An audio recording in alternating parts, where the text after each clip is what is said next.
Hello everyone, welcome to GATE academy, welcome to Advait education. तो अभी आप देख रहे होंगे कि आरआरबी जेई का एग्ज़ाम होने जा रहा है। 2018 के बाद लगभग 6 साल के बाद ये वैकेंसी आई है। और अभी फाइनल जो नोटिफिकेशन है वो आने ही वाला है। लगभग 8,000 के आसपास सीट्स है।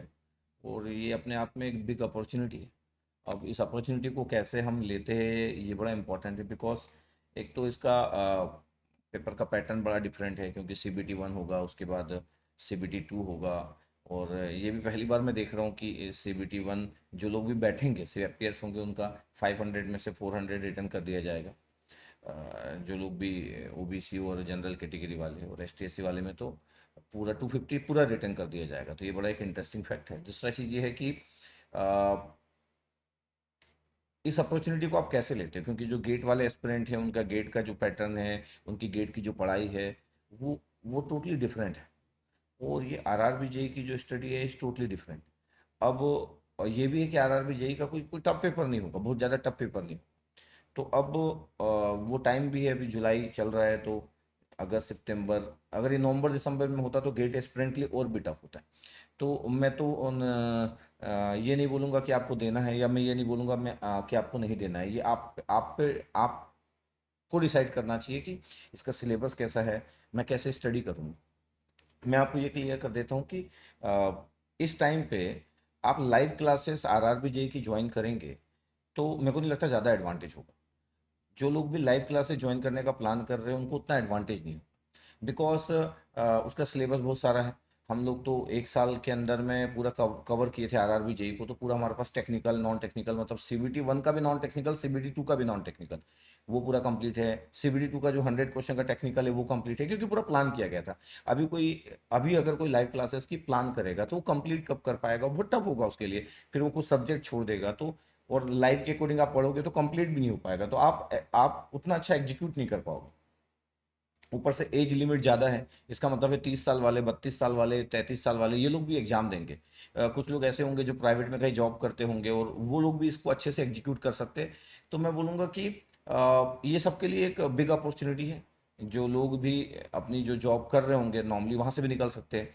तो इसमें ना रिकॉर्डेड कोर्स वालों का ही इम्पोर्टेंस ज़्यादा होगा।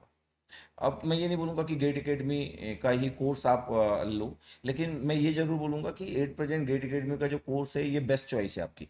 ये आपके लिए बेस्ट चॉइस होगी और आप इसको यूटिलाइज कर सकते हो। अब आज से 3 महीने बाद जब आप रिग्रेट करोगे किसी का लाइव क्लासेस ज्वाइन करके, क्योंकि लाइव क्लासेस का एडवांटेज नहीं होगा।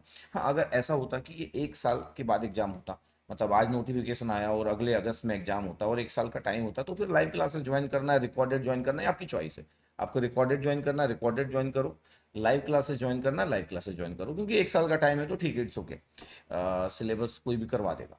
लेकिन अगर इतने कम समय में हो रहा है तो मेरे को नहीं लगता है कि लाइव क्लासेस ज़्यादा बेनिफिशियल होगी। नॉर्मली इस एग्ज़ाम को वो लोग ज़्यादा अच्छे से क्रैक कर पाएंगे जो इस टाइप के एग्ज़ाम देते रहते हैं, इस टाइप के एग्ज़ाम का आइडिया होगा। एक डिप्लोमा वाले स्टूडेंट इस टाइप के एग्ज़ाम देते रहते हैं, उनको ज़्यादा आइडिया, उनको ज़्यादा एडवांटेज हो सकता है। या दूसरा एडवांटेज कि कोई रिकॉर्डेड कोर्स ले और बेधड़क एकदम 1 महीने एकदम रगड़ के पढ़ दे, क्योंकि टफ पेपर नहीं आएगा, सिर्फ कवरेज है जो कवर करना होगा। ठीक है, तो उस तरीके से एग्जीक्यूट आपको करना चाहिए। वैसे किसी के पास रिकॉर्डेड कोर्स आरआरबी जेई का बहुत कम लोग होंगे जिनके पास होगा, तो इसलिए सब लोग लाइव क्लासेस करके बहुत बोलेंगे। मतलब ये मैं भी अगर हमारे पास रिकॉर्डेड नहीं होता तो मैं भी बोलता लाइव क्लासेस ज्वाइन करो। ये तो बिजनेस का एक वो है, मतलब अब इसमें कोई बहुत अच्छा व्यक्ति है नहीं है ये सब मैटर नहीं करता, बिजनेस तो बिजनेस होता है। तो मैं बोलता कि लाइव क्लासेस ज्वाइन करो। और मेरे पास दोनों होता तो फिर मैं दोनों ऑप्शन देता, लेकिन मेरे पास रिकॉर्डेड होता ही नहीं तो मैं लाइव क्लासेस की बात करता। फिर मैं बोलता रिकॉर्डेड वाले जो लोग हैं उनका कैसे अच्छा होगा, क्या होगा, कुछ कुछ मैं रीजन देता। अभी मैं बोल रहा हूँ कि ये तो एक इंजीनियर को या डिप्लोमा वाले स्टूडेंट को जो इंजीनियरिंग किया है उसको उसको पता होना चाहिए, उसको स्मार्टली समझ आना चाहिए कि मेरे को क्या करना है इस समय पे, मेरे लिए बेस्ट चॉइस क्या है। तो आप अपनी बेस्ट चॉइस का प्लान कीजिए जो आपको लगता है। मैं ये नहीं बोलूंगा कि मैं 700 में दे रहा हूँ इसलिए लो, मेरे को मैं इस बात पे कभी भी एग्री नहीं करता हूँ कि प्राइस कम है इसलिए आप ज्वाइन कर लो। प्राइस कम है तो थोड़ी कुछ भी ले लोगे। अभी मैं कल 700 की जगह 70 रुपये में बेचना चालू करूंगा तो थोड़ी पूरे इंडिया को बोलूंगा ले लो 70 रुपये, 70 रुपये। या अभी 700 में दे रहा हूँ तो 700 रुपये। नहीं, मेरे को लगता है कि हम हमारा जो फ्यूचर है वो ज़्यादा इंपॉर्टेंट है। ये 700 रुपये तो आते जाते रहेंगे। या किसी का 3,000 का कोर्स मान लेते हैं, किसी का 2,000 का कोर्स भी है, लेकिन वो बहुत ही अच्छा है, बहुत अच्छा रिकॉर्डेड है। और वो हमसे भी अच्छा रिकॉर्डेड है। तो अगर हमसे भी अच्छा रिकॉर्डेड मिल रहा है और वो 3,000 का भी कोर्स मिल रहा है तो मैं 3,000 के साथ जाना पसंद करूंगा, ना कि मैं 700 रुपये के साथ जाना पसंद करूंगा, क्योंकि 700 और 3,000 में बहुत डिफरेंस है नहीं। क्योंकि फ्यूचर की जब बात होती है तो वो 700 और 3,000 भी मैटर नहीं करता है। समझना इस बात को। मैं बोल रहा हूँ अभी टाइम बहुत इंपॉर्टेंट, बहुत ही इंपॉर्टेंट है टाइम है। तो आप इसको क्रैक कर लोगे तो इट्स गुड थिंग, क्योंकि ये फिर से कब आएगा अब हमको नहीं पता। अभी 6 साल बाद आया है, हो सकता है अगले 6 साल बाद आए तो 2030 हो जाएगा। तो ये एक गोल्डन अपॉर्चुनिटी है। बट मेरे को ये भी पता है कि ये उन लोगों के लिए गोल्डन अपॉर्चुनिटी है जो अपना जॉब कर रहे हैं, आप कोई प्रिपरेशन नहीं करते, 30 साल के हो चुके हैं, अपना जॉब कर रहे हैं, सेटिस्फाइड भी नहीं है अपने जॉब से, उनको लगता है कि अब यार अच्छा एक अपॉर्चुनिटी मिली है। स्ट्रगल किसके लिए? स्ट्रगल उन लोगों के लिए जो लोग अपने किसी एग्जाम की प्रिपरेशन कर रहे हैं, गेट ईएससी कर रहे हैं प्रॉपर वे में। जो एसएससी की प्रिपरेशन कर रहे होंगे उनके लिए थोड़ा एडवांटेज हो जाएगा कि उनको थोड़ा तो आइडिया होता है, उस टाइप के क्वेश्चन आते हैं, इजी क्वेश्चन आते हैं। तो जो गेट की प्रिपरेशन कर रहा है वो स्टूडेंट स्मार्ट तो होता है, इसमें कोई बात नहीं, और बहुत जल्दी भी कवर कर लेगा। बट उसकी स्टाइल जो है पढ़ने की या उसका कंटेंट का जो स्टाइल है वो और इस एग्जाम का डिफर है। तो उसको उसको थोड़ा सा प्लान करना पड़ेगा। प्लान इसलिए नहीं कि टफ है, प्लान इसलिए कि मैं टाइम कैसे निकालूं, गेट की प्रिपरेशन कर रहा हूं। तो ये डिसीजन उसके लिए बड़ा आसान नहीं होगा कि मैं अपने गेट की प्रिपरेशन के टाइम में से आरआरबी जेई के लिए टाइम निकालूं। तो ये आपको देखना होगा कि आपके लिए सच में कितना इंपॉर्टेंट है कि मैं गेट की प्रिपरेशन करते करते इसके लिए टाइम निकाल सकता हूँ कि नहीं। अगर आप मेरे से पूछोगे कि सर आप बताइए ना, तो मेरे को लगता है ये इंडिविजुअल पे डिपेंडेंट। कुछ लोग हो सकता है नहीं देंगे और कुछ लोग देंगे ही। बट आपको आपको रिग्रेट नहीं करना है। आरआरबी जेई का आप एग्जाम के लिए कुछ 2 महीने टाइम निकाले, फिर आपको लगा कि अरे यार नहीं निकालना था, मेरे को गेट ही करना था, जबरदस्ती में टाइम निकाल लिया। या आपका कोई फ्रेंड का सिलेक्शन हो गया आरआरबी जेई में और फिर आप सोचे कि यार मेरे को भी निकाल लेना था जबरदस्ती, मैं 2-3 महीने की तो बात थी, कैसे भी करके मैनेज कर लेना था। तो मेरे को लगता है कि मैं डिप्लोमेटिक आंसर नहीं दे रहा हूँ, लेकिन ये इंडिविजुअल है। अगर ये बहुत टाइम होता तो मैं तो बोलता सबको देना ही चाहिए, लेकिन टाइम की कमी है। और अगर ये नवंबर दिसंबर होता तो फिर मैं ना साइड ज़्यादा होता गेट एस्पिरेंट के लिए कि यार दिसंबर है और आपकी गेट की प्रिपरेशन अच्छी हो चुकी है तो मत दो, और गेट की प्रिपरेशन नहीं हुई है और आपको लगता है कि सर क्या ही होगी, तो फिर तो दे दो।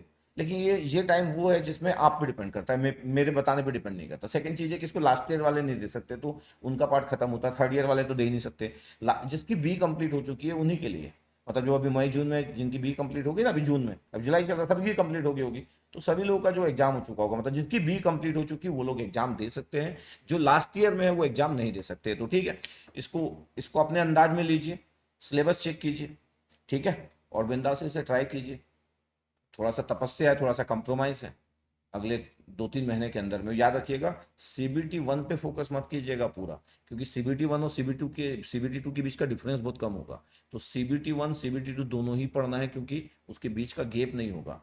तो ये मान के चलना है कि मैं सीबीटी 1 निकालने जा रहा हूँ, सीबीटी 2 निकालने जा रहा हूँ, टेक्निकल नॉन टेक्निकल सब, ठीक है। इस बात को मानते हुए प्रिपरेशन स्टार्ट करना।